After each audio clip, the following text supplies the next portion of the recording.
안녕하세요. 그녀의 북살롱 미셸입니다. 네, 제가 어제는 정신없이 그냥 녹음을 하느라고 사실 100회 넘어가는 걸 깜빡했어요. 그런데 이 100회가 넘어가고 있습니다. 그녀의 북살롱이 오래 해야겠다는 생각을 하지 않았었으면 시작을 안 했을 그녀이긴 한데요. 그래도 또 이렇게 100회가 넘어가니까 또 그냥 100회 되었구나.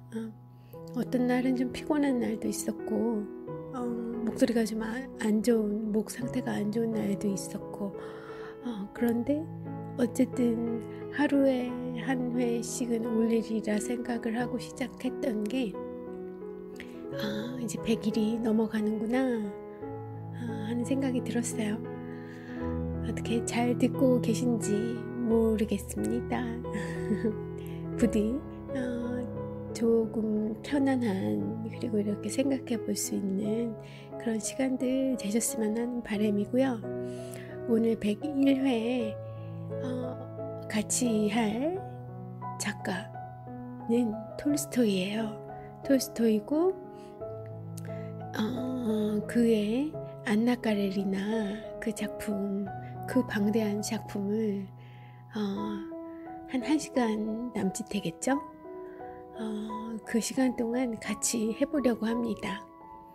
물론 제 혼자서는, 제 능력으로서는 이 위대한 작가를, 이 위대한 작품을 1시간에 소개해 드릴 역량이 되지 않아서 제가 또 아주 멋진 교수님 한 분 모시고 왔어요. 석영중 교수님이고요. 유명하신 분이죠. 고려대 노원노문학과, 러시아 문학과라고 해야 되나? 예, 교수님이시고 뭐 유튜브 찾아보시면 강연도 많이 있어요. 늘 좋은 강연 해주시는 그런 분입니다. EBS에 나오셔도 강연 몇 번 하셨던 것 같고요. 그분이 어떻게 살 것인가 라는 그 플라톤 아카데미에서 편집한 책이 있어요. 그리고 그 플라톤 아카데미에서 하는 어떻게 살 것인가 라는 주제를 놓고 한 10여 명의 연사가 나와서 강연을 했었는데, 그 강연을 책으로 묶은 어떻게 살 것인가 라는 제목의 책에 실린 석영준 교수님의 강연 글이 되겠습니다. 제목이 심오하잖아요. 어떻게 살 것인가, 굉장히 큰 질문인데, 그 질문에 맞게 연사들을 섭외하다 보니 고민을 많이 했을 것 같아요. 주최 측에서 이 어떻게 살 것인가에 대해서 가장 좋은 성찰을 하고 계신 교수님은 어떤 분일까, 그런 물색을 통해서 석 교수님을 초빙하지 않았었을까 싶고요. 또 그렇게 이제 선택이 된 이유에는 그분이 톨스토이를 전공을 한 것, 그리고 그 톨스토이가 인류의 지성으로서 우리에게 주고 있는 메시지, 이런 것들이 이 강연에서 물었던 어떻게 살 것인가에 대한 답을 많이 주고 있다고 판단했기 때문에 아마 석영준 교수님을 초빙하지 않았었나 합니다.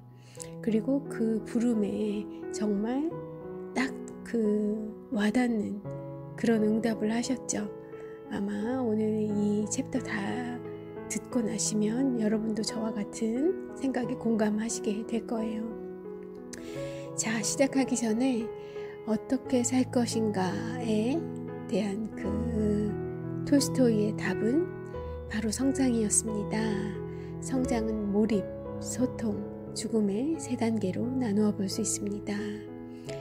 이 셋을 나와 나의 관계, 그리고 나와 세계의 관계, 그리고 변화에 대한 이해로 바꿔 말할 수 있습니다. 이 3단계는 서로 얽혀 있습니다. 나와 세계, 그리고 변화에 대한 이해, 받아들임, 뭐 요 세 가지 키워드를 톨스토이는 이제 어떻게 살 것인가에 대한 핵심으로 보았던 것 같습니다. 몰입, 소통, 죽음. 신기한 것은 톨스토이의 이 성찰이 다른 그 인문학자들이 이야기하는 그 인생, 행복에 대한 핵심 키워드와 다르지 않다는 거예요. 그렇게 오랜 성찰은 그 지점에서 다 만나고 있습니다. 제가 그런 주제를 갖고 있는 책들을 많이 요사이 섭렵하고 있는데 아직까지 다른 것들은 없는 것 같아요. 다른 걸 발견하게 되면 제가 또 알려드릴 텐데 그만큼 몰입하고 타자와의 나와의 소통 그리고 죽음을 의식하여 현재에 충실하는 것, 그것이 바로 인생을 어떻게 살아야 하는 것에 대한 결론적인 답인 것 같은데요. 자, 이제 책으로 들어가 보겠습니다. 안나 까레리나로 가기 전에 톨스토이에 대한 설명을 좀 해주고 계세요. 그리고 이 챕터의 이름은 톨스토이, 성장을 말하다로 되어 있습니다. 안나 까레리나가 이 성장이라는 주제를 가지고 이제 톨스토이가 고민해서 내놓은 어떤 그런 대표작, 완결적인 판이기도 하고, 그리고 톨스토이 생애 전체를 그또가 많이 투영되어 있는, 톨스토이 그 자신이 많이 투영되어 있는 작품이기도 하고, 그리고 톨스토이의 전생의 그 긴 생애 자체가 성장을 추구하는 삶이었던 것으로 요약이 돼요. 그래서 서경준 교수님은 톨스토이 인생 자체에 대한 설명을 굉장히 풍부하게 해주시고, 그 안에서 안나 까레리나와의 에 나오는 어떤 대목들이 어떤 의미를 가질 수 있는지 그의 생애 반추에서 그런 것들을 따라가는, 찾아내는 탐색을 하고 계십니다. 그래서 먼저 안나 까레리나로 바로 들어가기 전에 톨스토이의 생을 먼저 소개 좀 드릴게요. 이 책의 주제에 톨스토이보다 더 어울리는 작가가 있을까요? 전쟁과 평화, 안나 까레리나 등의 작품으로 잘 알려진 톨스토이는 평생 동안 어떻게 살 것인가를 고민한 작가입니다. 또한 작가인 동시에 사상가이며 교육자였죠. 그래서 그는 사상가로서 또 교육자로서 생각하는 삶의 방식들을 여러 저술로 남겼습니다. 그 중에는 어떻게 살 것인가 라는 제목의 책도 있을 정도입니다. 그러니까 이 엮은 책, 플라톤 아카데미의 강연 제목, 강연 테마와도 같은 동일한 제목의 책도 남겼다는 거네요. 톨스토이는 어떻게 쓸 것인가 보다 어떻게 살 것인가에 관해 더 많이 고민했습니다. 이런 고민은 그의 작품 속에 그대로 녹아 있습니다. 그에게는 문학과 사상, 그리고 예술과 교육과 철학이 하나로 융합되어 있다는 이야기입니다. 문학과 사상, 예술과 교육과 철학이 하나로 융합되어 있죠. 톨스토이의 그런 문학 세계는. 자, 톨스토이는 어떻게 살 것인가 라는 질문에 대한 답을 작품을 통해 보여주게 되는데요. 그 답은 바로 성장입니다. 성장이란 인간이 끊임없는 성찰과 학습을 통해 자기 완성에 도달하는 과정입니다. 톨스토이는 성장에 대해 끊임없이 보다 나은 사람이 되어가는 것이라고 이야기합니다. 인생의 진정한 의미는 바로 여기에 있습니다. 끊임없이 보다 나은 사람이 되어가는 것. 그리고 보다 나은 사람이 되는 것은 노력에 의해서만 가능합니다. 과연 이 노력이 어떤 것인지 톨스토이의 생애와 작품을 통해 구체적으로 살펴보겠습니다. 톨스토이 마음을 바꾸다 라는 소챕터로 들어가요. 톨스토이에게 성장은 나로부터 시작됩니다. 내가 나 자신을 알고 이해하고 나 자신과 훌륭한 관계를 맺으면서 더 나은 내가 되어가는 것이 성장의 출발점이죠. 한마디로 성장은 내면으로 깊이 들어가는 것을 말합니다. 그러니까 나와의 데이트, 일기, 사색 이런 것이 매우 중요한 혼자 있는 시간 이런 것들 매우 중요할 것 같아요. 그러나 깊이 들어가는 것만으로는 무의미합니다. 왜냐하면 나는 너가 있음으로 존재하기 때문입니다. 그러므로 너 없는 나는 무의미하며 내가 나를 이해하기 위해서는 너 속에 비친 나를 알아야 합니다. 너에 비추어 나를 이해하는 것이죠. 그래서 나에 대한 다음, 나에 대한 알의 그 다음은 바로 나와 너의 관계, 나와 타자의 관계입니다. 그리고 이 나와 타자의 관계는 더욱 확장되어서 나와 세계의 관계로 이어집니다. 다시 말해 톨스토이에게 성장은 나와 나의 관계, 그리고 나와 세계의 관계를 올바르게 정립해 나가는 과정이라 할 수 있습니다. 다만 이때 중요한 것은 여기서 말하는 성장이 어떤 완결된 목표가 아니라는 것입니다. 성장은 그 자체가 과정입니다. 그러니까 여기서의 성장은 우리 한국인이 흔히 이야기하는 그 성공과는 다르다는 거죠. 과정 그 자체가 성장입니다. 톨스토이는 인생의 길에서 우리에게 기쁨을 주는 것은 진리 그 자체가 아니라 진리에 도달하기 위해 우리가 기울이는 노력이다 라고 말합니다. 변화의 과정과 흐름을 인정하는 게 중요하다는 이야기입니다. 흐름을 인정하는 것은 곧 시간의 흐름을 인정하고 수용한다는 뜻입니다. 그런 의미에서 나와 나의 관계, 나와 세계의 관계, 그리고 시간의 흐름을 따르는 삶, 시간의 흐름을 수용하고 그에 따라가는 삶에 대해 톨스토이의 대표작 안나 까레리나를 통해 짚어보겠습니다. 안나 까레리나는 1000쪽이 넘는 긴 소설입니다. 그렇다고 톨스토이의 작품 중 가장 긴 소설은 아닙니다. 그의 가장 긴 소설은 전쟁과 평화입니다. 안나 까레리나를 이해하려면 먼저 톨스토이가 어떤 사람이었는지 알아봐야 할 것 같은데요. 톨스토이는 백작 가문의 자제였습니다. 경제적으로나 사회적으로 부족한 게 없는 삶을 살았죠. 그리고 그는 당시 기준으로는 꽤 장수한 편입니다. 83살까지 살았으니까요. 여러 면에서 좋은 조건을 갖춘 사람이었습니다.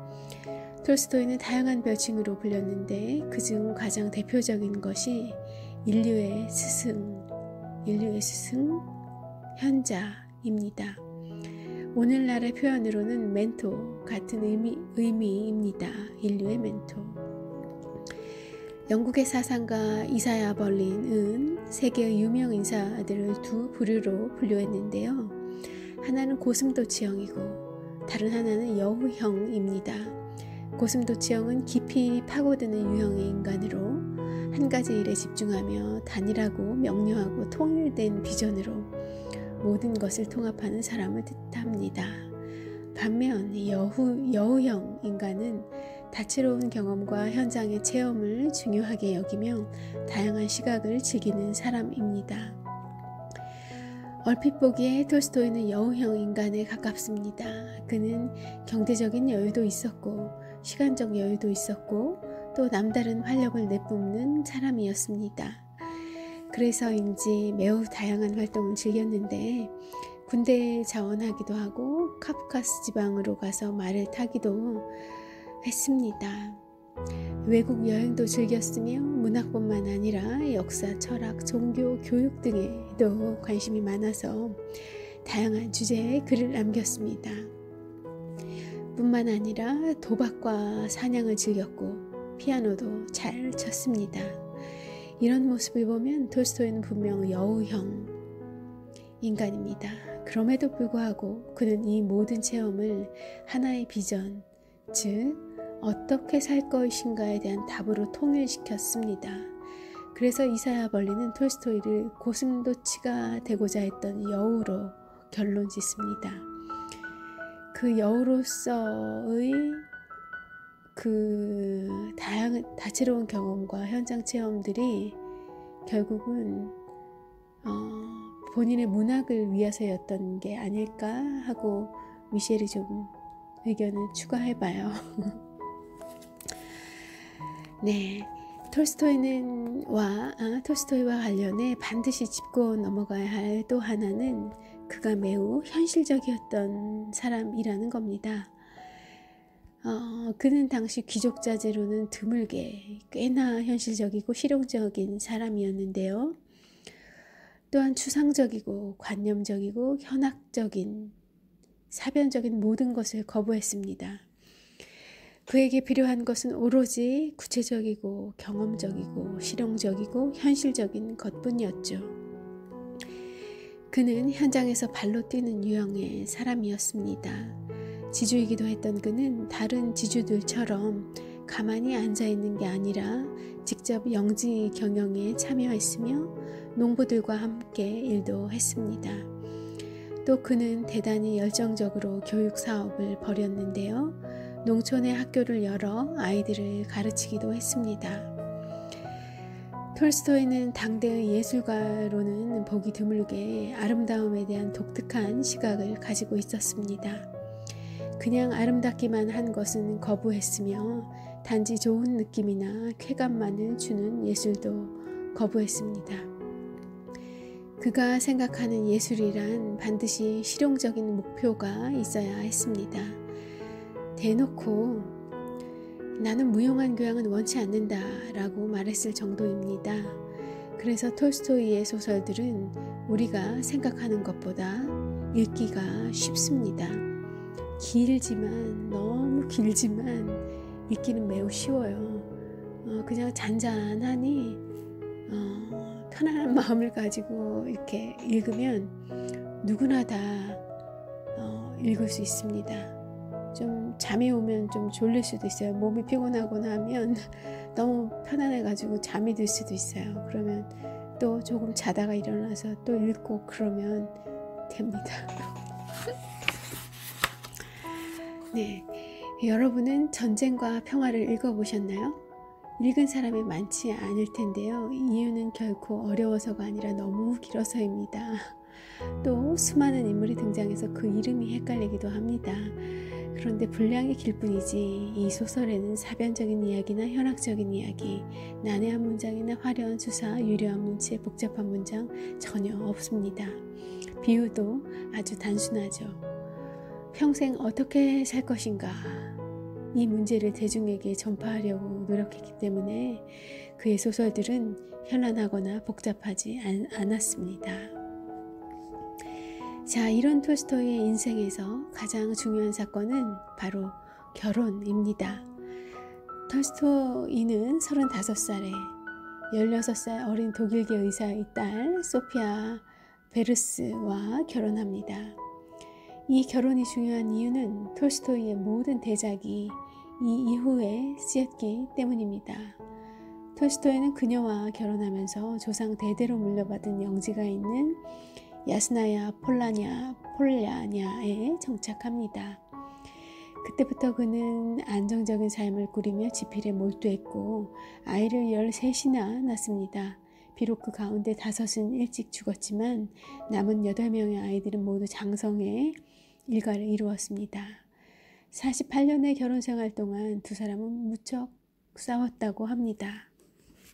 그래서 그들의 결혼을 가리켜 인류 역사상 가장 불행한 일이라고 말하기도 하지만 한편으론 48년 동안 싸우며 논쟁한 과정이 성장의 밑거름이 되었다고 말하는 사람들도 있습니다. 그래서 톨스토이가 회심을 하고 정확하게 제가 나이는 기억이 안 나는데 가출을 해요. 근데 그게 가출이라고 해야 될지 출가라고 해야 될지는 모르겠어요. 위인이니까 출가라는 표현이 맞을 것 같습니다. 그리고 큰 깨달음이 있어서, 그리고 더 큰 깨달음, 더 큰 정진을 위해 아내 소피아를 벗어나서 큰딸과 함께 큰딸만 데리고 출가를 했다고 해요. 그래서 구도자의 길을 다시 나섰던 것으로 알고 있는데요. 어쨌든 그에게 이 결혼 이후의 안정적인 삶이 우리가 이 대작들을 볼 수 있는 그런 기회를 만들어 줬었고, 또 그러니까 도스토옙스키가 생각나겠죠. 그 또한 나이 많이 들어서 그녀의 와이프, 그의 타이피스트로 시작했던 그녀와 결혼을 한 이후에 정말 불후의 명작들을 집필을 하죠. 그 대작들은 다 그 이후에 나온 것입니다. 결혼을 잘하는 것은 정말 매우 중요한 일 같아요. 네, 톨스토이의 인생에서 결혼 못지않게 중요한 또 하나의 사건이 있습니다. 그의 나이 50이군요. 톨스토이는 당시의 톨스토이는 모든 것을 가진 남자였었어요. 전쟁과 평화로 베스트셀러 작가가 되었고, 결혼 생활도 안정적이었고, 영지 경영도 순조로웠고, 건강도 좋았습니다. 그런데 어느 날 그의 마음속에 휑하니 찬바람이 불었습니다. 도대체 인생이 무엇인가? 나는 왜 사는 것인가? 아니, 그것에 대한 집필들을 꾸준히 해오고 났는데 왜 50에 또다시 아예 그냥 본격적으로 그런 큰 질문이 다시 물어졌을까요? 도대체 인생이 무엇인가? 나는 왜 사는 것인가? 나는 어디에서 와서 어디로 가는 것인가? 같은 질문들이 걷잡을 수 없이 머릿속을 휘저었습니다. 또 나는 어디에서 와서 어디로 가는 것인가? 라는 이 질문에서 미셸은 또 화가 고갱의 책이 생각나네요. 그의 그림에도 동 제목의 그림이 있고요. 그 그림은 많이 알려져 있죠. 그런데 동 제목에 책을 남겼습니다. 누가요? 고갱이요. 고흐도 굉장히 그 테오에게 보내는 편지를 통해 매우 그 작가다운 흔적을 많이 남겨줬는데, 고갱은 아예 책을 썼더라고요. 그 사실은 많은 분들이 잘 모르시는 것 같아요. 그리고 고갱과 고흐, 그들이 천착했던, 끊임없이 답을 찾아냈고 그 답을 실현한 결과 그런 대작들, 그런 멋있는 그림들을 우리들에게 남겨주고 갔어요. 그런 멋있는 그림들을 그냥 눈으로 보기에 미적인 아름다움도 있지만 그 작품들에 담긴 의미와 성찰들이 어떤 것이었나, 그런 울림을 이런 큰 질문, 나는 어디에서 와서 어디로 가는가, 어떻게 살다 갈 것인가, 무엇을 남길 것인가,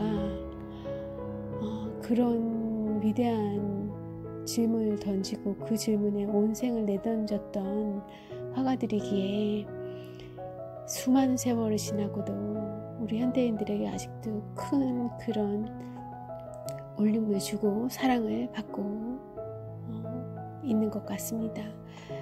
톨스토이도 그런 인물 중에 하나인데 그 인생으로 보면 나이 50에 이런 큰 사춘기, 제2의 사춘기라고 해야 될까요? 그런 시기를 겪으셨나 봐요. 이런 질문들이 걷잡을 수 없이 톨스토이의 머릿속을 휘저었고 그는 자신의 지난 시간을 돌아보았습니다. 그리고는 자신의 삶을 통렬하게 반성하며 오열하죠. 그렇게 해서 나온 책이 참회록입니다. 공포와 혐오와 아픔을 느끼지 않고는 나는 그 시절을 회상할 수가 없다. 나는 전쟁에서 많은 사람을 죽였다. 죽이기 위해서 남에게 결투도 신청했다. 노름 때문에 돈을 크게 탕진한 적도 있다. 농부들이 땀 흘려 수확한 것으로 모의 도식하면서도 그들을 처벌했다. 간음도 했고 거짓말도 했다. 기만, 절도, 폭행, 만취, 살인 등 내가 저지르지 않은 죄악은 거의 없었던 것 같다. 어떻게 살인도 있어요. 직접은 하지 않았겠지만 어떻게 이게 좀 전에 읽어드린 그분이 바로 참회록, 톨스토이의 참회록에 나온 한 문단이에요.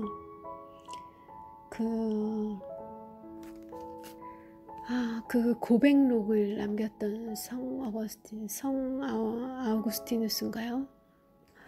그분도 인생을 절반 정도 산 이후에 갑자기 어느 날 문득 자신을 되돌아보니 그런 참회가 생기더라 해서 그 이후의 삶이 그 전의 삶과 완전히 다른 삶을 살게 되시고 그때 그것이 이렇게 성경에도 또 이렇게 반영이 되고 그랬던 것을 알고 있는데 톨스토이도 그분을 따라하게 하는 것은 아닐 거고 나이가 이제 인생의 중반 어느 정도 넘어가고 나면 중반은 너무 이른가요? 잘 모르겠습니다만 그러면 이런 질문이 생기나 봅니다.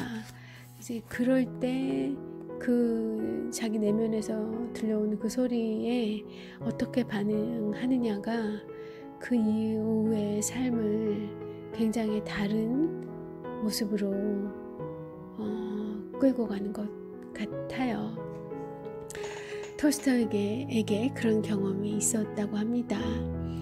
톨스토이는 이 책 참회록을 통해 통렬한 자기 분석과 반성을 한 뒤 거듭났습니다.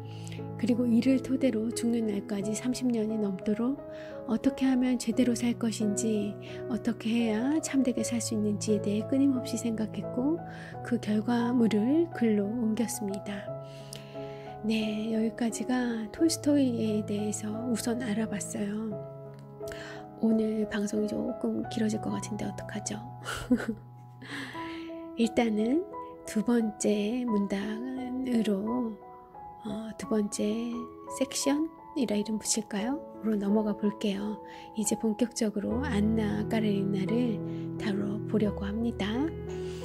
제목은 이래요. 톨스토이 불륜을 말하다. 톨스토이 가슴에 횡하니 찬바람이 분 것이 하루아침에 갑자기 벌어진 일은 아니었을 것입니다. 그간 쌓여온 많은 변화와 생각들, 그리고 도덕적인 삶에 대한 비전 등이 한순간 폭발한 것이죠. 마음의 변화가 찾아오기 직전에 출판된 안나 까레리나에는 당시 그의 마음 상태가 고스란히 드러나 있습니다. 안나 까레리나는 보통 연애소설 혹은 불륜소설로 알려져 있습니다. 영화로도 만들어졌죠. 그러나 소설의 실제 주인공은 안나가 아니라 톨스토이의 분신처럼 그려진 레빈이라는 청년입니다.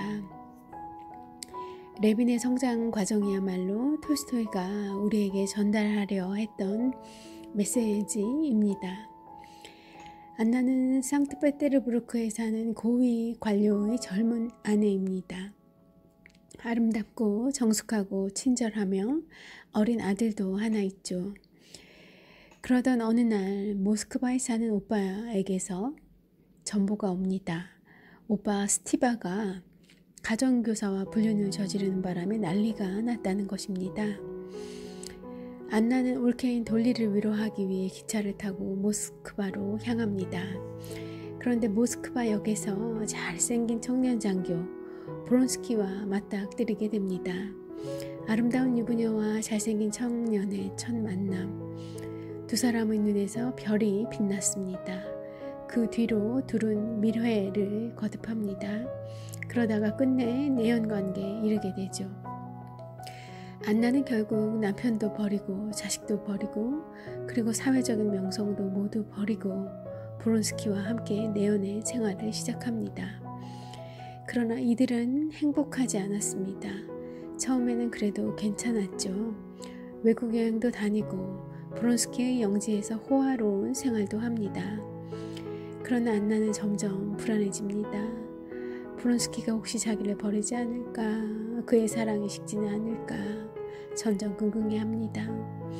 노이로제 증상까지 보이던 그녀는 끝내 이를 견디지 못하고 달려오는 기차에 몸을 던지는 극단의 선택을 합니다.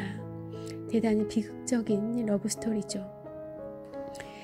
얽히고 설킨 실타래처럼 소설 속에서는 삼각, 사각의 러브라인이 펼쳐집니다. 안나의 오빠 스티바에게는 레빈이라는 친구가 있습니다. 레빈은 스티바의 처제인 키티에게 흠뻑 빠져 청혼을 합니다. 그러니까 친구의 처제를 사랑했던 거죠. 그러나 그 여인 키티의 마음은 브론스키에게 가 있습니다. 브론스키가 자신에게 청혼하기만을 기다리고 있어요. 그러나 앞서 말씀드렸다시피 브론스키는 안나에게 빠져있는 상태입니다. 브론스키 때문에 레빈의 청혼도 거부했던 그 처제 키티는 브론스키와 안나의 관계를 알게 되고는 걷잡을 수 없는 좌절과 상심으로 병이 들고 맙니다. 그래서 요양을 하기 위해 독일로 떠나고요.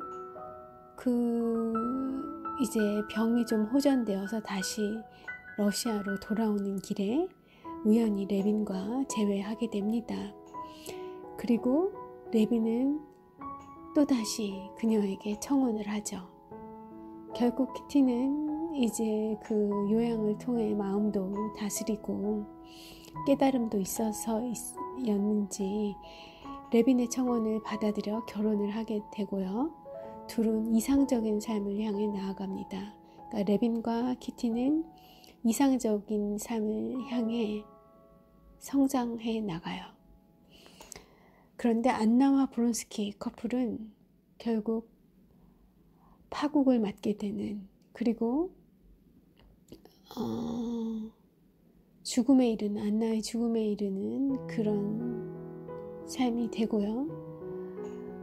성장이 아니라 역성장이죠, 이 경우에는. 그리고 스티바와 돌리, 그러니까 안나의 오빠 그리고 그녀의 부인의 삶은 되게 통속적이고 질이 멸렬한 그런 삶을 끝까지 지속하는 것으로 소설의 묘사가 됩니다. 앞선 두 커플의 사랑이 성장하지 않는 삶이라면, 그러니까 후자의 안나와 브론스키 그리고 스티바와 돌리의 사랑이 성장하지 않는 삶이라면 레빈과 키티의 사랑은 성장하는 삶이었습니다. 이들이야말로 안나 까르리나의 진짜 주인공이며, 특히 레빈, 그 스티바의 친구, 안나 오빠의 친구, 이 레빈은 톨스토이의 분신과 같습니다. 톨스토이는 자신의 모든 것을 이 레빈이라는 인물에게 투자합니다. 그래서 레빈의 생각, 레빈의 말, 레빈의 행동 모두가 톨스토이 본인의 행동이고 말이고 생각이라고 이해하셔도 무리가 없겠습니다. 영화를 보면 안나 까레리나 이 소재가 워낙 재미있기도 하고, 그리고 굉장히 문학적 가치도 많이 인정을 받고 있는 그런 작품이에요.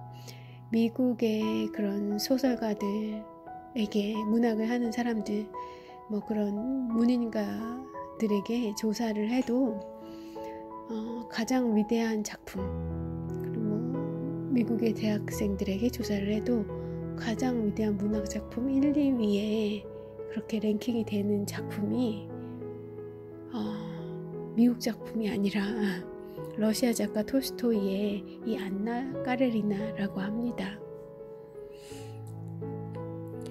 어쨌든 이제 개략적인 이 소설의 구성은, 스토리는 잡히실 거예요.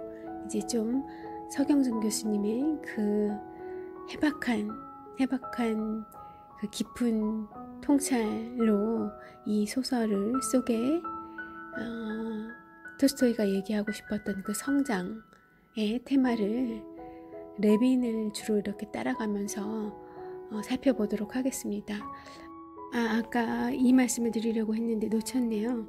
그런 영화나 뭐 아니면 제가 예전에 안나 까레리나를 처음 읽었을 때도 그렇고 다 이 안나와 브론스키가 주인공으로 생각하고 보게 돼요. 또 너무 이제 소설이 그 스토리 자체가 자극적이고 이러다 보니까 영화를 만들었을 때도 그 둘이 주인공이에요. 그렇지만 사실은 정말 톨스토이가 본인의 메시지를 다 남아냈던 진짜 주인공은 레빈이었던 겁니다. 레빈의 성장이 곧 톨스토이의 성장이고, 톨스토이가 의미하는, 우리에게 가르쳐주고 싶은 성장하는 삶의 자세인 것 같아요. 그런 관점에서 이 소설을 다시 이렇게 짚어보는 것은 매우 좋은 경험이 될 것 같습니다. 자, 소설 안나 까레리나는 이렇게 시작합니다. 수많은 사람들이 인용했을 만큼 유명한 그런 문장이에요. 여러분도 어디서 들어보셨을 수 있습니다. 모든 행복한 가정은 엇비슷하지만 불행한 가정은 제각기 나름대로의 불행을 안고 있다. 네, 행복에 이르는 키는 결국 답이 있는 거라는 얘기인가 봐요. 톨스토이는 뭐라고 봤죠? 성장이고 몰입, 그리고 죽음을 기억하는 것, 그리고 소통, 이 세 가지를 통해서 성장해 가는 삶이 그런 이제 행복한 가정을 만든다. 뭐 이렇게 요약해보고 일단 넘어가죠. 그래서 이 문장 때문에 안나 까레리나의 법칙이 생기기도 했습니다. 모든 성장하는 사람은 엇비슷하지만 성장하지 않는 사람은 제각기 나름대로 이유로, 핑계로 성장하지 않는다고 말할 수 있습니다. 그렇다면 성장하지 않는 사람들은 왜 성장하지 않는 것일까요? 안나와 브론스키의 경우는 그저 변함없는 사랑에만 매달렸습니다. 두 사람의 사랑은 애초부터 발전의 여지가 없는 사랑이었습니다. 서로의 외모에 반해 욕구를 충족시키는 사랑이었기 때문이죠. 욕구에서 출발한 사랑은 성장할 수 없습니다. 계속 그 자리를 맴돌 뿐이죠. 안나는 욕구가 충족되었을 때의 행복을 지속시키기 위해 더욱더 브론스키에게 집착하게 됩니다. 그리고 집착은 곧 소유로 이어지죠. 점점 더 브론스키에게 집착하던 안나는 그 사랑에 충족되지 않자 그를 증오하기에 이릅니다. 그리고 브론스키는 그런 안나가 점점 짐스럽게 느껴집니다. 이런 스토리 비일비재하잖아요. 우리들 주변에서도 그렇고 아침 드라마 왜 보면 어마어마하죠. 예. 자, 소설 속 문장이에요. 그는 최근에 와서 점점 더 빈번히 그녀에게서 일어나는 질투의 발작에 전율을 느꼈다. 그리고 그 질투의 원인이 자신에 대한 사랑이라는 것을 알고 있으면서도 그녀에 대해 식어가는 감정을 아무리 숨기려 해도 숨길 수가 없었다. 그러나 여러분도 아시다시피 우리는 무엇인가에 집착하거나 소유하려 들면 오히려 그것으로부터 점점 더 소외될 수밖에 없습니다. 자식에게도 그렇다고들 하시더라고요. 얼만큼 공감하실지 모르겠지만 그런 이야기도 많이 들었습니다. 결국 두 남녀는 서로를 사랑한다고 착각하면서 속으로는 깊은 증오심에 불타는 상태가 지속됩니다. 브론스키를 향한 안나의 증오심은 결국 자기 자신을 증오하고 세상을 증오하는 것으로 확대됩니다. 그녀의 길은 죽음을 선택하는 것뿐이었습니다. 영화 안나 까레리나는 그녀의 자살을 이루어지지 못한 사랑, 비극적인 사랑의 결과로 해석했지만 실은 증오에서 비롯한 자기 학대에 더 가깝습니다. 그렇네요. 저 이렇게 해석하는 분은 못 보았는데 사실 이 석 교수님의 이 분석이 저에게는 더 맞는 와 닿아요. 예. 사랑에 실패해서 그의 마음을 지속으로 얻지 못했기 때문에 자살한 것이 아니라 그의 마음을 되돌릴 수 없다는 사실을 알았기 때문에 자살한 것이 아니라 이런 정도의 약한 사랑에 내 가정과 자식을 모두 버리고 나온 그때 그 나의 판단이 얼마나 후회스러웠을지 짐작이 되지 않으시나요? 자, 소설은 안나와 브론스키의 관계가 죽음으로 치달을 수밖에 없는 여러 가지 복선을 깔고 있습니다. 두 사람이 처음 기차역에서 만났을 때 그곳에서 사고가 일어납니다. 영먼이 후진하는 기차에 치여 죽었으니 그 만남의 시작부터 심상치 않았죠. 또 브론스키는 자신이 사랑하는 말을 죽이는 실수를 범하기도 해요. 그리고 두 사람의 꿈에 기차역에서 죽은 그 영문이 유령처럼 등장하기도 합니다. 모두 복선이었던 거죠. 두 사람은 괴로워하고 결국 안나는 종국에는 역으로 가서 달리는 기차에 몸을 던지고 맙니다. 이건 그렇지만 이 결말도 너무 용기 없어요. 한 번만 더 기회를 달라고 아들과 남편에게 돌아가는 것은 어땠었을까? 네, 세상에 변하지 않는 사랑은 존재하지 않습니다. 사랑도 변화가 필요하며 사랑도 성장이 필요합니다. 그러나 안나는 변함없는 사랑을 원했습니다. 그것은 순리에 저항하는 일이며 파국을 불러오는 일입니다. 그런 의미에서 안나의 자살 장소는 대단히 의미심장합니다. 안나와 브론스키가 처음에 만난 장소도 그리고 안나가 죽은 장소도 기차역입니다. 안나는 기차역에서 사랑을 시작해 기차역에서 생을 마무리합니다. 이는 두 사람이 계속해서 맴맴 돌기만 할 뿐 단 한 발자국도 더 나아가지 못함을 의미합니다. 네, 너무 이제 이 소설이지만 죽어버린 안나가 불쌍해서 그냥 그 둘의 이야기는 그냥 아름다운 비극적인 결말로 끝났지만 불타는 사랑의 스토리로 기억해주는 것은 그런 그것은 또 어떨까 합니다. 반면 레빈과 키티는 성장하는 삶을 살아갑니다. 그렇다고 레빈과 키티의 삶이 항상 상승곡선을 그린 것은 아니에요.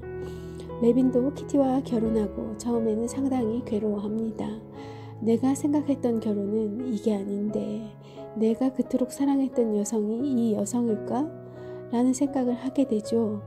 서로에게 불만을 품기도 하고 서로를 의심하기도 합니다. 질투도 하고 싸움도 하죠. 그럼에도 불구하고 두 사람은 어떤 식으로든지 소통하고 그러면서 이상적인 가정, 공감하는 가정, 그리고 기쁨이 함께하는 가정을 향해 나아갑니다. 레빈의 성장은 세 단계로 나누어 볼 수 있습니다. 일단 레빈은 몰입합니다. 그리고 소통하고 죽음을 기억합니다. 이 셋을 앞에서 말한 나와 나의 관계, 나와 세계의 관계, 그리고 변화에 대한 이해로 바꿔 말할 수 있습니다. 이 세 단계는 각각 분리되어 있지 않습니다. 그러니까 몰입은 나와 나의 관계에 해당되는 거고, 소통은 나와 세계의 관계, 그리고 죽음은 변화에 대한 이해라는 거죠. 지금 모든 게 영원할 수는 없는 거고 유한해요. 그러니 지금 현재가 흘러가면 다시 오지 않는 것이 얼마나 중요한 순간이냐는 거고, 몰입은 그야말로 지극히 행복한 순간 그 자체로 행복한 순간일 수도 있고, 더 깊은 내가 모르고 있던 그런 나를 만들어가는, 나를 발견해내는 혹은 나를 만들어가는 그런 과정이 바로 몰입에 있을 것이고, 그리고 또 이 세계와의 관계, 내 주변의 사람들과의 관계, 나아가 세계와의 관계를 어떻게 맺고 어떻게 이해하느냐에 따라 내가 취해야 할 텐스, 내가 살아가야 할 방향, 방식, 이런 것들이 달라질 수 있죠. 이런 것들을 통해, 이 세 가지를 통해 성장을 해 나갈 수 있다는 그런 가르침을 톨스토이는 우리에게 주고 있습니다. 네, 이 세 단계는 모두가 서로 얽혀 있습니다. 몰입은 먼저 몰입부터 알아보죠. 몰입은 다른 어떤 것에도 신경 쓰지 않고 지금 하는 일에 집중하는 것입니다. 그러기 위해서는 자신의 내면 깊이 들어가야 하는데, 이 안나 까레리나의 레빈은 이것을 체험합니다. 다음은 소설의 속 명장면인 레빈의 풀베기 부분입니다. 이 소설을 연구하는 사람치고 이 장면을 언급하지 않는 사람은 한 명도 없습니다. 자, 소설 속 문장 보세요. 레빈은 시간의 흐름을 느끼지 못했다. 만일 누군가가 그에게 몇 시간 동안이나 배웠느냐고 묻는다면 그는 30분쯤이라고 대답했을 것이다. 그러나 벌써 정오가 가까워지고 있었다. 네, 시간을 잊은 몰입이 되겠습니다. 레빈은 지주입니다. 그래서 영지 경영의 혁신을 위해 굉장히 노력을 하죠. 그럼에도 불구하고 농부들과 자신 사이의 벽은 허물어지지 않았습니다. 레빈은 책도 읽고 공부도 해보지만 영지의 상황이 나아지지 않자 어느 날 직접 풀을 베기로 작정합니다. 이것은 취미도 아니고 소일거리도 아닙니다. 레빈은 진심으로 농부들과 함께 일하고 싶었던 것이죠. 그 과정에서 레빈은 자아의 가장 깊은 곳까지 들어가게 됩니다. 전문가의 말을 빌리면 몰입의 가장 큰 특징은 시간의 흐름을 망각하는 것이라고 합니다. 지금 레빈은 풀베기에 집중해 있기 때문에 시간이 얼마나 갔는지 흘렀는지 모릅니다. 거창한 목적으로 시작한 풀베기가 아닙니다. 레비는 그냥 풀을 베고 싶었을 뿐입니다. 그런데 풀베기에 몰입할수록 자아의 밑바닥으로 들어갈수록 그는 이상하게도 자아가 해방되는 경험을 합니다. 의식이 해방되는 것입니다. 자, 또 한 문단 읽어 드릴게요. 그가 하는 일에는 지금 그에게 커다란 기쁨을 가져다주는 변화가 일기 시작하고 있었다. 그 시간 동안은 자기가 하고 있는 것을 잊어버렸다. 일이 쉬워졌다. 그리고 일단 그가 하고 있는 일을 의식하고 보다 잘하려고 애쓰기 시작하기만 하면 그는 갑자기 일에 어려움을 느끼게 되고 두둑이 잘 깎이지 않는 것이었다. 네, 자아의 어떤 궁극적인 단계에 도달하자 그에게 변화가 생긴 것입니다. 그런데 그가 그 단계에서 살짝 벗어나 다른 데 신경을 쓰면, 예를 들어 조금 더 잘하려 한다던가 앞에 사람을 쫓아가려고 하면 갑자기 일이 어려워집니다. 아마 여러분도 이런 체험이 있을 것입니다.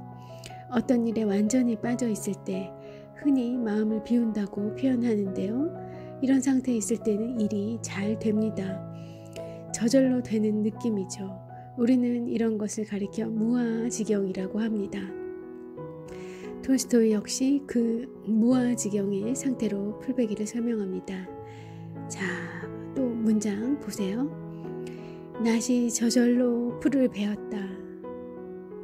그것은 행복한 순간이었다. 레비는 오랫동안 배워나감에 따라 더욱더 무아지경의 순간을 느끼게 되었다. 그런 때에는 낫 그 자체가 생명으로 가득 찬 육체를 움직이고 있기라도 하듯이 일에 대해서는 아무 생각도 하지 않는데도 일이 저절로 정확하고 정교하게 되어갔다. 그런 때가 가장 행복한 순간이었다. 네, 여러분 이 문장만 딱 들으시면 감이 좀 덜 오실 수도 있어요. 그런데 긴 소설을 읽어나가다가 이 문장을 발견하게 됐을 때 저는 앞에 이 푸른이 아니라 이 황금빛 그 추수하는 들판이 제 눈앞에 펼쳐졌던 것 같아요. 여기서는 그 추수하는 벌판은 아니었던 것 같긴 한데 제 눈앞에는 그런 순간이 쫙 펼쳐지면서 거기서 그 여러 농부가 같이 그 풀을 베고 있는 벼를 추수하고 있는 그 장면이 제 눈앞에 펼쳐지면서 와 싶었던 그런 경험이 기억이 나네요. 아주 명장면이었던 것으로 저도 기억해요. 그리고 이 소설 속 이 문장과 같은 그런 순간 여러분 다 한두 번씩 있지 않으실까요? 아니면 더 많이 더 자주 겪으시는 그런 행복한 분도 있으실 거고요. 어떤 일에 몰입하다 보면 정말 너무 이제 몰입도가 높아져서 저절로 아무 생각도 하지 않는데도 이렇게 저절로 정확하고 정교하게 딱딱 이렇게 되어가는 그런 느낌이, 아주 그런 만족스러운 느낌이 들 때가 있죠. 이때가 가장 행복한 순간이라는 거를 그냥 좋다 느꼈지, 그걸 행복으로, 그런 소소한 것을 행복으로 인정하고 싶지 않았는데 요사이 많은 공부들을 하면서 행복이 멀리 있지 않고 그런 순간 속에 다 행복이 숨어 있는 거였구나. 멀리서 찾으니까 보이지 않던 것들이 사실 옆에서 발견하려고 하니 무수한 것들이 다, 무수한 순간들이 다 행복이었구나 합니다. 다시 책으로 돌아갈게요. 이것은 레빈이 의식에서 해방되었기 때문에 가능한 일입니다. 이 상태가 되면 이미 행위의 주체는 없습니다. 행위가 그 자체의 논리에 따라 이어질 따름이죠. 레빈은 지금 그것을 체험하고 있습니다. 여기서 가장 중요한 것은 바로 지금이 행복한 순간이라는 점입니다. 행복이라는 표현이 이 짧은 단락에 2번이나 등장합니다. 미하이 칙센트미하이 박사의 말에 따르면 인간은 몰입 상태에 있을 때 가장 행복하다고 합니다. 이 몰입이란 책도 쓰셨죠. 그래서 그는 몰입을 가리켜 최적 경험이라고 표현합니다. 조금 전에 그 장면이 바로 레빈이 경험하는 바로 그 몰입입니다. 네, 몰입 최적 경험입니다.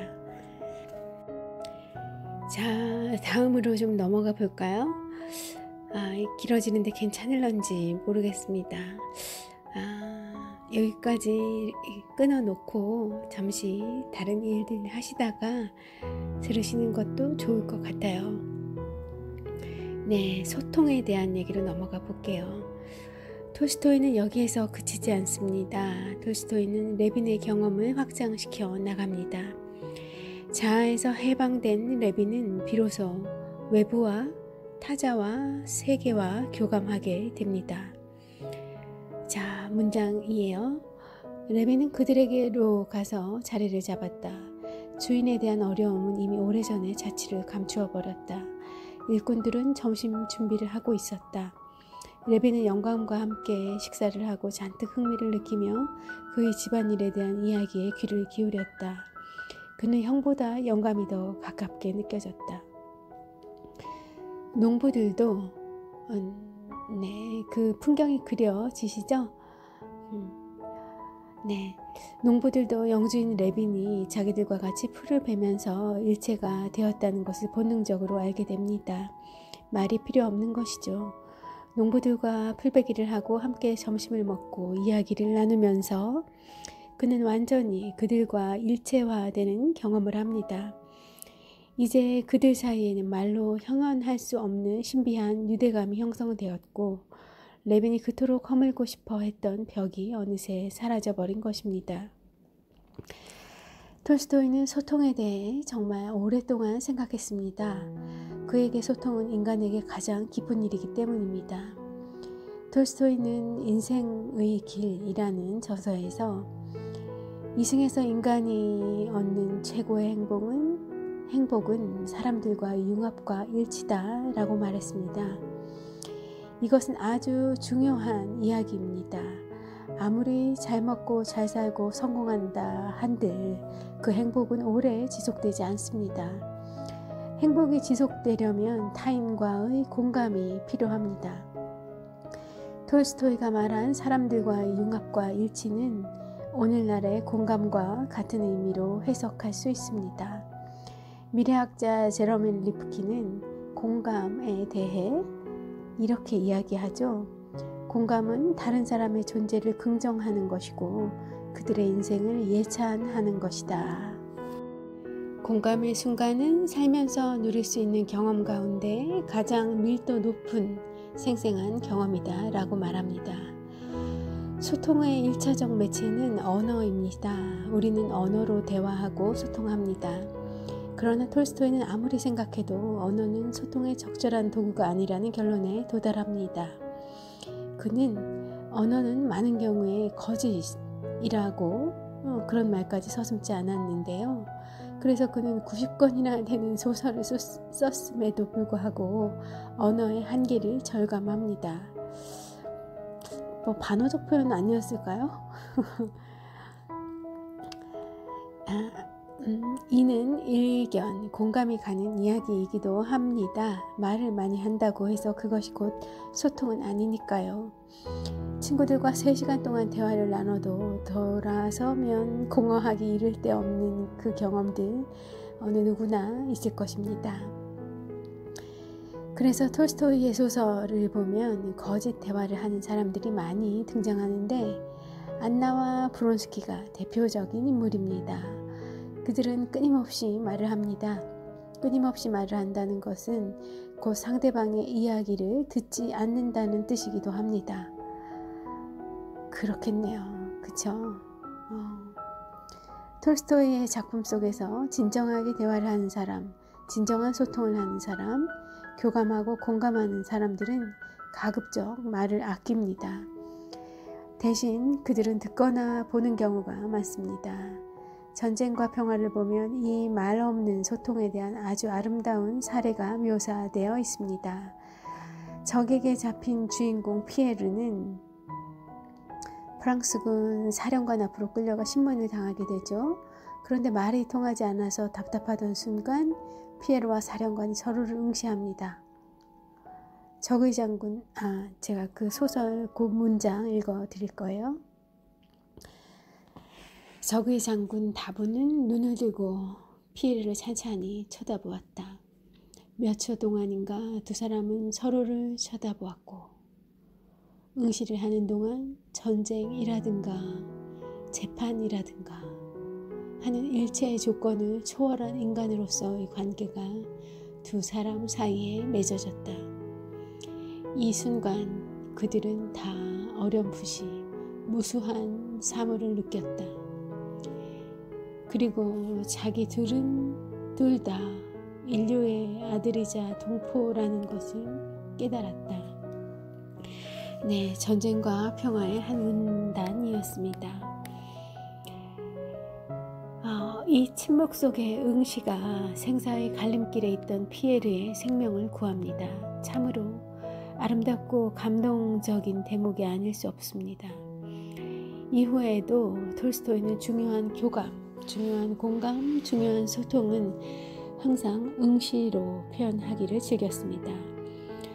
안나 까레리나에도 레빈과 키티 커플이 이 성장하는 사랑을 추구했던 그런 삶을 우리에게 보여줬던 커플, 그들은 서로 응시하는 대목이 아주 많습니다. 두 사람은 말보다 눈빛으로 더 많은 대화를 나누죠.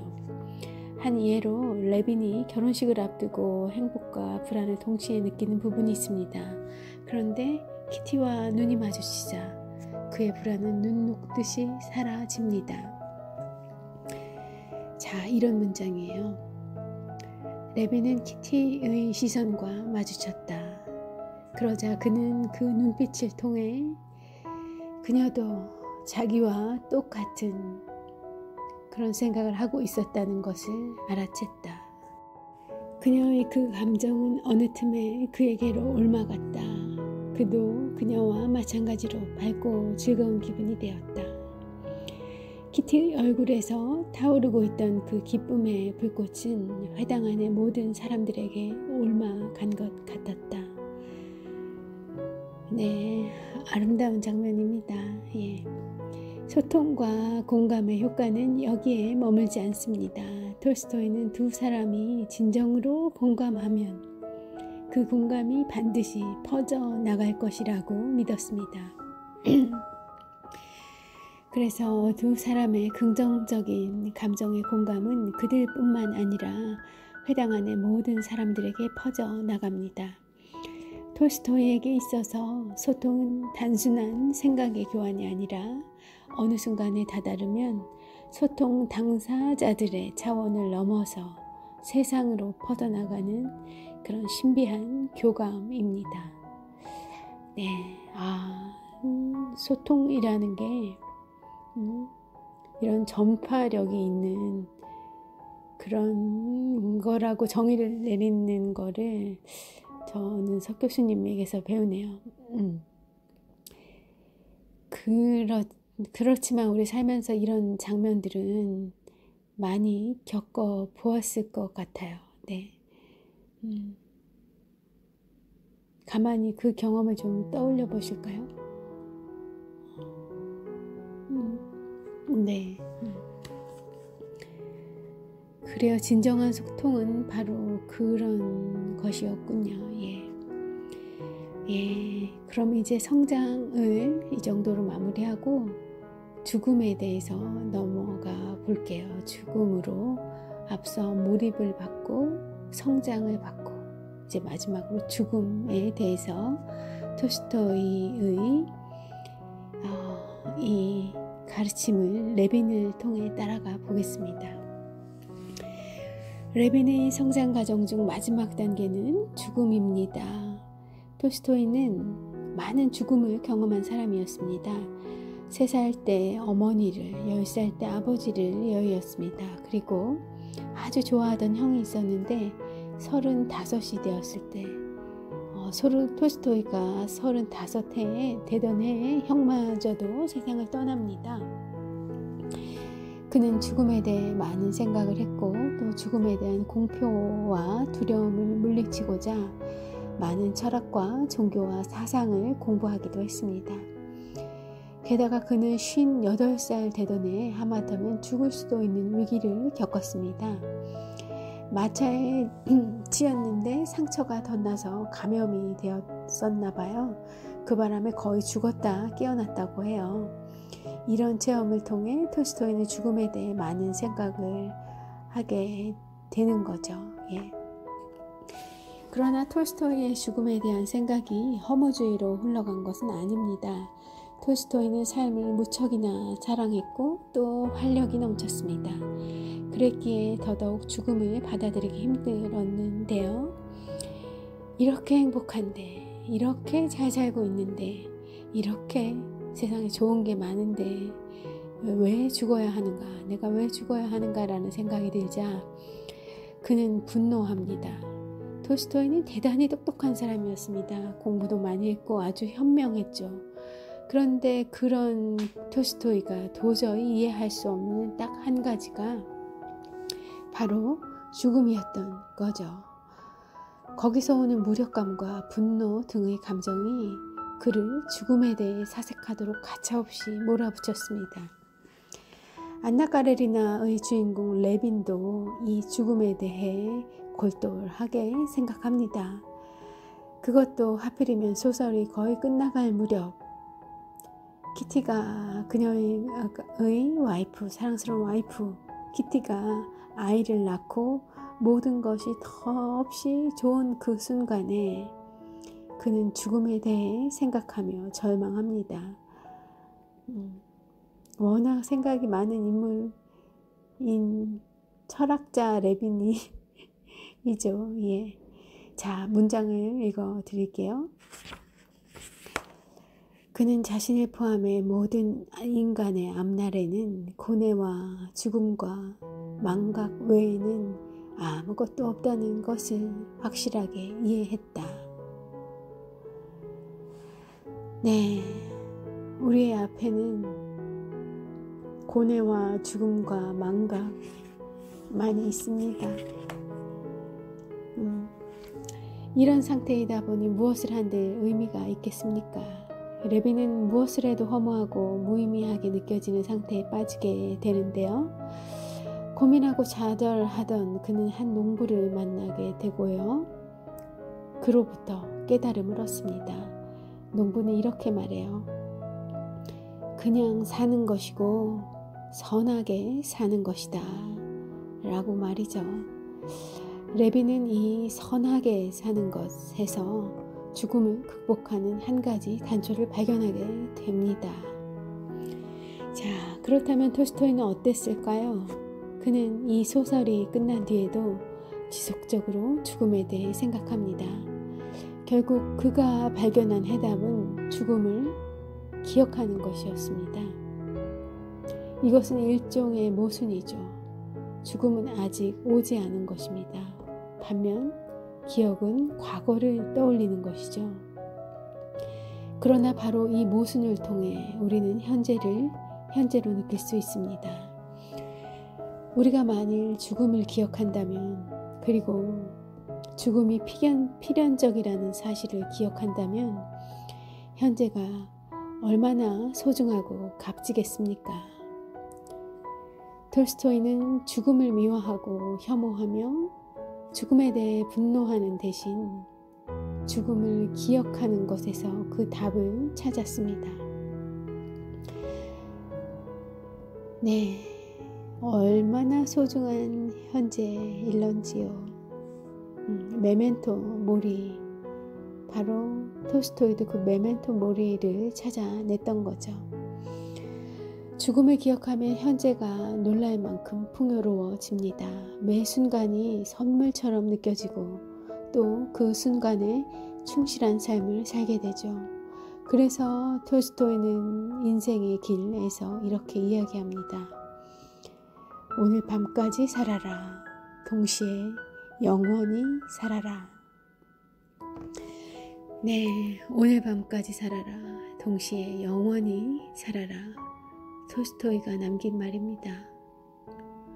네, 내일은 없습니다. 그러나 영원한 오늘이 있습니다. 라고 루시엘이 추가해 봅니다. 네, 참 의미 있는 대목이에요. 예, 오늘 밤까지 살라는 것은 결국 죽음을 기억하라는 것이죠. 바로 오늘 죽을 수도 있다는 사실을 기억하라는 말입니다. 그러나 영원히 살라는 말에는 바로 죽음을 기억하기 때문에 삶이 영원히 지속될 수 있다는 의미가 담겨 있습니다. 이건 뭐 신앙적인 의미의 그런 글이 아니에요. 그냥 문자 그대로의 의미입니다. 이 부분에서 유한한 삶과 영원은 하나가 됩니다. 신앙을 빌지 않고도 유한한 삶과 영원이 하나가 됩니다. 이때 영원히 산다는 것은 끝없이 지속되는 시간을 의미하지는 않습니다. 이때의 영원은 양의 개념이 아니라 충만한 시간, 완전히 채워진 시간, 그리고 풍요로운 시간으로 해석됩니다. 죽음을 기억하면서 산다는 것은 또한 변화에 적응하며 사는 것을 의미하기도 합니다. 그래서 톨스토이의 마지막 메시지는 시간과 함께 살라는 것입니다. 죽음을 기억한다는 것은 결국 변화를 수용한다는 것이고, 변화를 수용한다는 것은 시간과 더불어 사는 것입니다. 네, 시간은 흘러갑니다. 그리고 모든 것은 변하죠. 세상에 변하지 않는 것은 아무것도 없습니다. 그 말씀 들어보셨죠? 세상에 변하지 않는 것은 변하지 않는 것이 없다라는 것밖에 없다고요. 그러나 우리는 이 변화를 그리고 시간의 흐름을 거부할 때가 많습니다. 상대방에게 변함없는 사랑을 기대하지만 사랑 또한 변하기 마련이죠. 그리고 우리는 날마다 조금씩 늙어갑니다. 어떻게든 가는 세월을 붙잡아 눈가에 주름을 지우고 싶은 게 인지상정이지만 소용없는 일입니다. 그러나 우리가 죽음을 기억하고 변화를 받아들이고 시간과 함께 더불어 살면 시간은 모든 상처를 치유해 주는 힘이자 신의 선물이 됩니다. 그러네요. 우리 너무 고통스러울 때 시간이 약이다 하잖아요.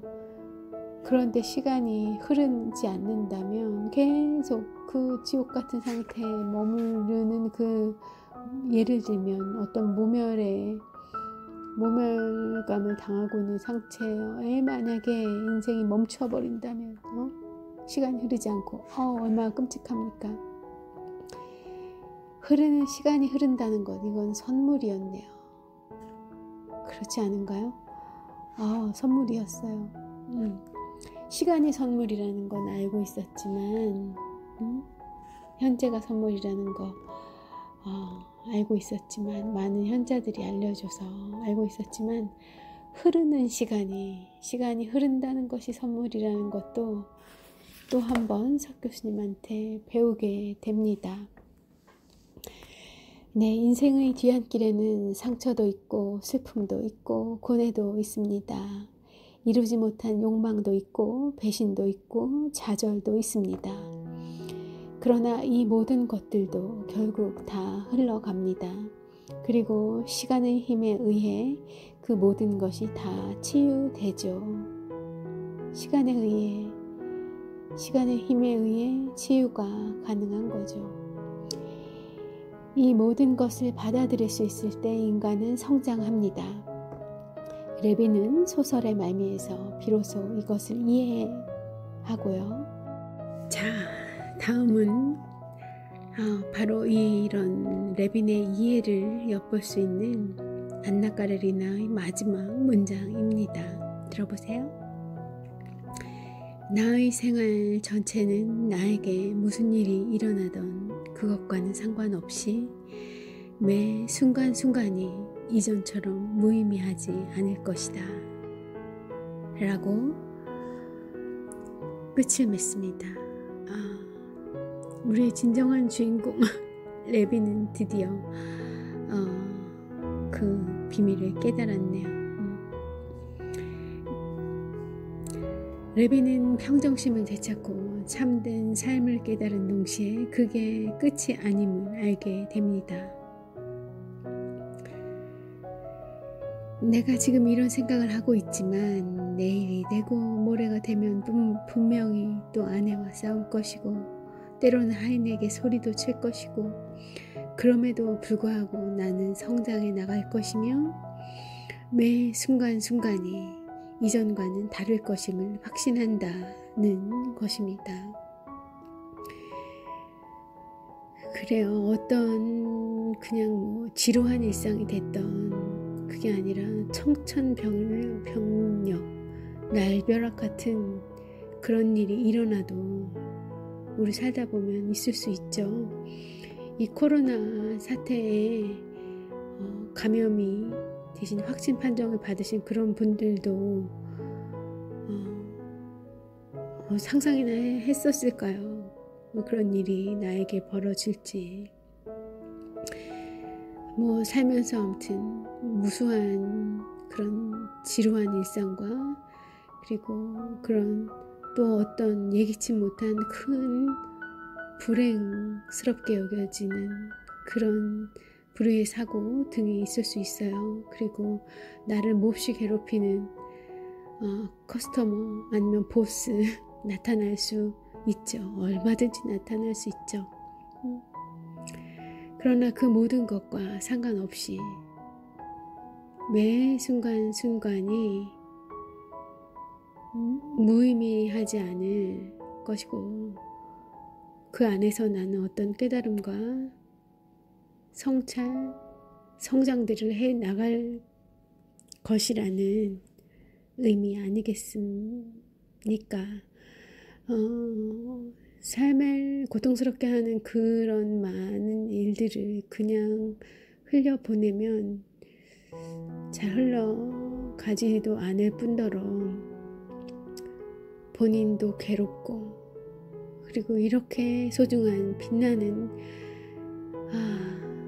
이 행복해도 모자랄 나의 1초 1초 일주일 한 달을 빼앗기는 거죠. 그것에 굴복하고 빼앗기는 건데 그런 고통 속에서 어떤 의미를 발견하고 나에게 성장이 되는 그런 쪽에 의미들을 발견해 나가면서 그렇게 흘러가는 시간과 함께 사는 것, 살아내는 것 그러면 저절로 그 시간만큼 성숙되어 있지 않을까, 성장되어 있지 않을까 하고 그런 모습이 또 자식들에게도 보여줄 수 있는, 후배들에게도 보여줄 수 있는 그런 아름다운 삶의 모습이 아닐까 하는 생각이 들고요. 자, 소설 안나 까레리나가 끝났습니다. 어떻게 살 것인가에 대한 톨스토이의 답은 바로 성장이었습니다. 성장. 그가 이야기한 성장은 자기 의식에 몰입하고 집중함으로써 오히려 자기 의식을 해방시키고 더 많은 타자와 세상과 공감하고 교감하는 것입니다. 동시에 시간의 흐름을 받아들이고 그 시간의 흐름과 함께 살아가는 것이며 죽음을 기억하는 것입니다. 그렇다면 한 가지 의문이 남습니다. 우리는 왜 성장해야 하는 것일까요? 머리 아프게 이것저것 따져가며 성장해야만 하는 것일까요? 왜 그런 걸까요? 자, 이에 대한 톨스토이의 답은 이렇습니다. 바로 그런 것들이 우리에게 기쁨을 주기 때문입니다. 레빈이 풀을 베면서 느꼈던 기쁨, 그리고 타인과 소통하면서 느낀 기쁨, 죽음을 기억하고 시간과 더불어 살며 현재에 충실할 때 느끼는 기쁨, 그런 기쁨들을 선사하기 때문입니다. 이런 기쁨은 우리의 욕구가 충족되었을 때 느끼는 행복감과 우리의 그 1차적인 그런 단순한 혹은 육체적인 그런 욕구가 충족되었을 때 느끼는 행복감과는 일시적인 행복감과는 조금 다른 차원의 기쁨입니다. 그것은 지속되는 기쁨으로 슈퍼 행복, 슈퍼 기쁨이라고 부를 수 있습니다. 저는 이곳을 지복이라고 표현하고 싶습니다.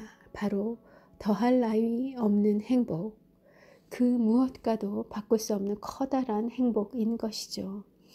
그리고 이런 지복의 기쁨은 세상을 더욱 아름답게 만들어줍니다. 자, 여기에 톨스토이의 메시지가 담겨 있습니다. 성장은 톨스토이에게는 선택의 여지가 없는 것으로 그 자체가 실존의 조건입니다. 성장하지 않으면 인간의 기쁨도 끝나고 삶도 끝나기 때문입니다.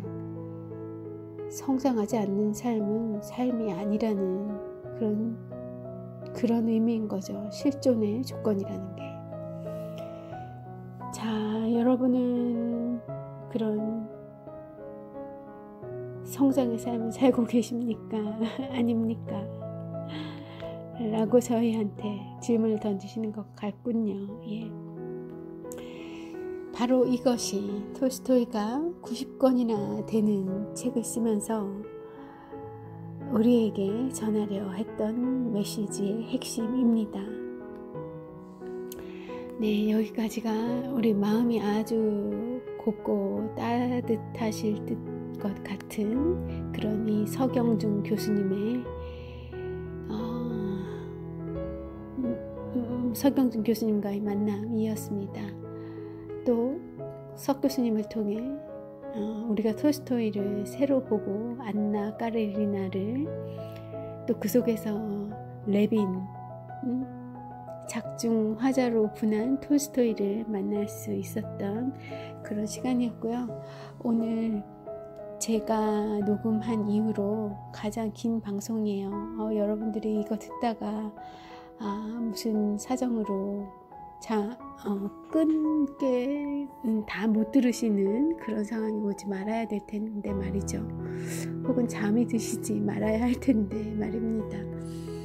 미셸은 읽기 전에 목이 말라서 뭘 먹을까 마실까 하다가 와인을 한 잔 따라 놓고 이 책을 읽기 시작했는데 와인 한 잔 다 마셨어요. 중간중간. 그리고 저의 목은 너무 가라앉아 있는데 어쨌든 오늘 101회를 맞아서 제일 긴 그리고 또 이 여운이 길 수 있는 톨스토이 안나 까레리나 함께 할 수 있어서 저는 너무 행복했습니다. 여러분, 오늘 토요일이고요. 부디 편안한 곳에서 그리고 이 코로나로부터 안전한 곳에서 좋은 시간 보내시길 바라겠습니다. 네, 미셸 물러갑니다. 좋은 주말 되십시오.